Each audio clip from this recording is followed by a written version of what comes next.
Quite a way out that one then, Dave. Yeah, it was fair way. How far are you fishing there, mate? About 110, I suppose, something like that. Yeah. Out to the middle. Obviously, one of the most important things when it comes to fishing at that sort of range is a reel. Yeah. You're not going to get it out there without the right equipment, are you? No, obviously you need the line capacity and you need the line lay. Right. You know, if you've got a bad line lay at that sort of range, you know, it's not happening. You're going to get bird's nests coming off the reel and that. And I do a lot of my fishing with braid. Braid really sort of highlights if there's any problems with line lay, you're going to get it more so with braid. Okay. Because braid tends to fall off in coils if it's loose from the back, and that's where you get your bird's nest from. But as you can see, the line lay's perfect on that, spot on even that, with isn't the it? braided main line. This is the front runner reel. Comes in various sizes. This is the 10,000, the larger one, but they're all basically big pit reels. Yep.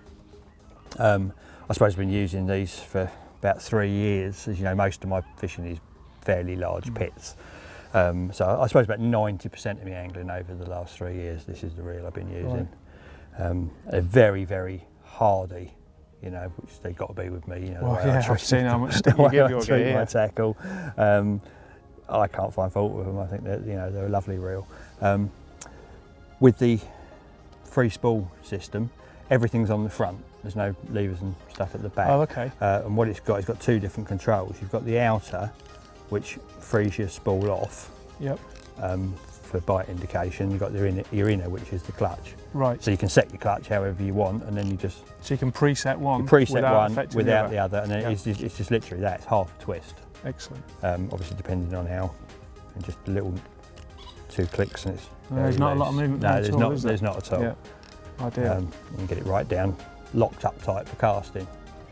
I think just picking up on a point, you've said that you're chucking that out sort of 110. You're fishing a zig, so that, you know, there's no bag or anything like that involved.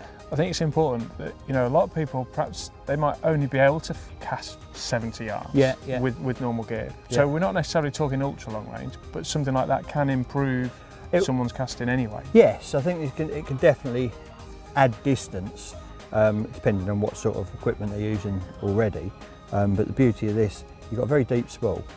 A very wide spool, so what you're not getting is you're not getting friction as your line goes down. So if you were using 15-pound mono, that's quite a thick line, and a small reel, by the time you've got 60 yards of line off, you're actually going quite a way down and you're getting quite a lot of friction off the lip at the front of the spool. Whereas with this you're not. You know, 60 yards is not going to make a big impact on your loading on the spool. And with mono, with braid, I load them quite low.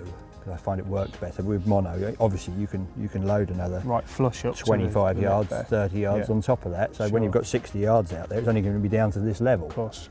And obviously that cuts down on the friction, and that will add distance to your casting. Brilliant. Obviously he's a big piece of kit to cope with the work, and because he's not just about casting, you've got to then wind it back in. Absolutely. But what's it like in terms of? But like I say, they come in different sizes. We do different sizes of the reel. So if you know, although they're all a big pit reel as such, you can get a smaller version. I use this because I do some extreme range, but I just as happily use this under the rod tip.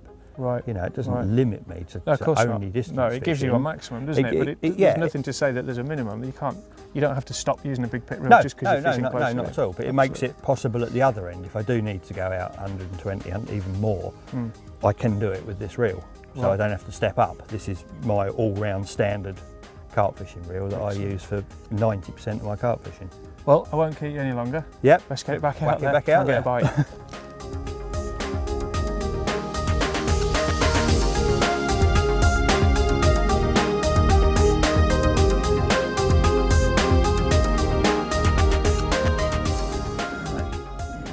It's